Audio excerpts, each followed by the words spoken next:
मंदिर और मूर्तियों की नगरी अयोध्या भगवान राम के जन्मस्थली के रूप में जानी जाती है। वहीं रामनगरी अयोध्या में भगवान राम के साथ साथ उनके छोटे भाई शत्रुघ्न का भी निवास स्थान है। राम की पैड़ी से चंद कदम की दूरी पर स्थित झुनकी घाट महाराज शत्रुघ्न का निवास स्थान है। रामायण में लिखा गया है, जाके सुमिरन तय रूपी नासा नाम शत्रुघ्न वेद प्रकाशा।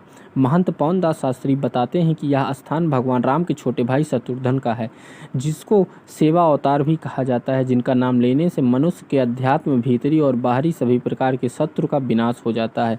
पवन दास शास्त्री बताते हैं कि महाराज शत्रुघ्न का बोलना किसी ने नहीं सुना, लेकिन सेवा में हमेशा तत्पर रहे हैं। आपको बताते चलें कि जिस प्रकार राम की नगरी अयोध्या में कनक भवन स्थित है, जहां भगवान राम का निज निवास स्थान है, वैसे ही झुनकी घाट पर शत्रुघ्न निवास स्थित है। कालखंड के हिसाब से समय दिन पर दिन बीतता गया।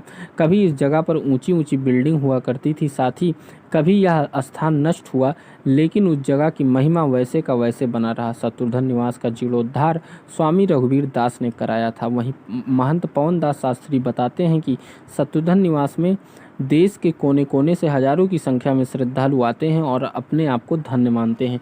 जानिए और क्या बताया महंत पवन दास शास्त्री ने। आप जिस स्थान पर विराजमान है वर्तमान समय में, वह प्रभु श्री रामचंद्र जी के सबसे छोटे भाई, जिनको सेवा अवतार कहा गया है और जिनका नाम रामचरितमानस में, रामायण में इस रूप में लिया गया है, जाके सिमरन तेरि पुनासा नाम शत्रुघ्न वेद प्रकाशा। जिनका नाम लेने मात्र से मनुष्य के आध्यात्मिक, भीतरी और बाहरी सभी प्रकार के शत्रुओं का विनाश हो जाता है। केवल नाम लेने मात्र से आप उस स्थान पर प्रभु श्री रामचंद्र जी के सबसे छोटे भाई, मैं फिर से दोहराऊंगा कि जिनको सेवा अवतार कहा गया है, संपूर्ण जीवन में जिनका बोलना किसी ने सुना नहीं, लेकिन सेवा में हर क्षण तत्पर रहे हैं, वो प्रभु श्री शत्रुघ्न जी का यह निवास स्थान है। शत्रुघ्न किला भी इसी प्रांगण में अवस्थित है। ये शत्रुघ्न किला लक्ष्मण किला के बगल में, और इसके बाद जो है रामकोट का एरिया प्रारंभ होता है, जहाँ प्रभु श्री रामचंद्र जी की जन्मभूमि से लेकर उनकी सभी लीला स्थली। इतिहास है, भगवान चारों भाई जो है, जैसे कनक भवन जो है वो प्रभु श्री रामचंद्र जी का आज के भाषा में कहें तो बेडरूम, निज निवास स्थान है। उसी प्रकार से यह सबसे छोटे भाई शत्रुघ्न जी का निज निवास स्थान है। और त्रेता युग से लेकर के आज पर्यंत समय बीतता गया। कालखंड के हिसाब से कभी यहाँ बहुत ऊंची बिल्डिंग रही, किला का रूप रहा, कभी यह नष्ट हुआ वो बिल्डिंगें, लेकिन स्थान और उसकी महिमा ज्यों की त्यों बरकरार रही। और आज भी लाखों की संख्या में पूरे देश भर के लोग, अनुसंधानकर्ता लोग आकर के इस स्थान को नमन करते हैं।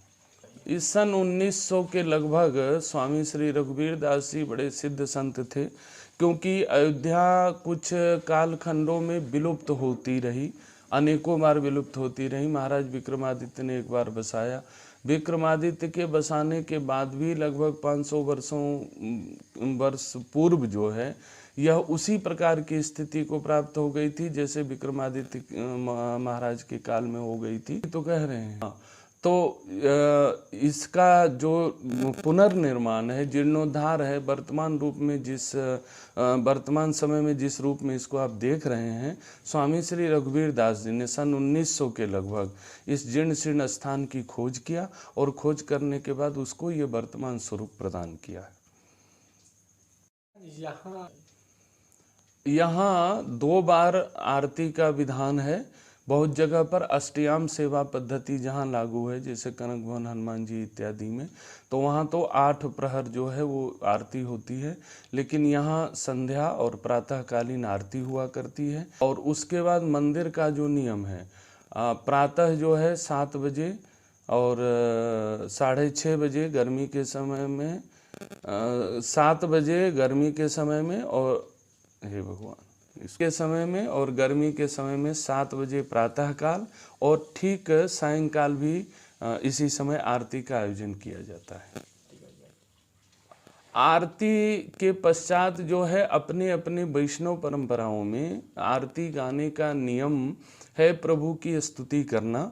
तो हमारे यहाँ जो गुरु परंपरा है उसके अनुसार वंदे विदेह तनया पदपुंडरीकम कैसौर सौरभ समाहृत योगी चित्तम हंतुम त्रितापमनिशम मुनिहंस सेव्यम सन्मानिशाल परपीत परागपुंजम इत्यादि 4 श्लोकों में प्रभु की स्तुति वंदना प्रातःकाल भी की जाती है जो मंगला श्रृंगार आरती कहते हैं, और सायंकाल जो संध्या श्रृंगार आरती कहते हैं, यही आरती गाई जाती है।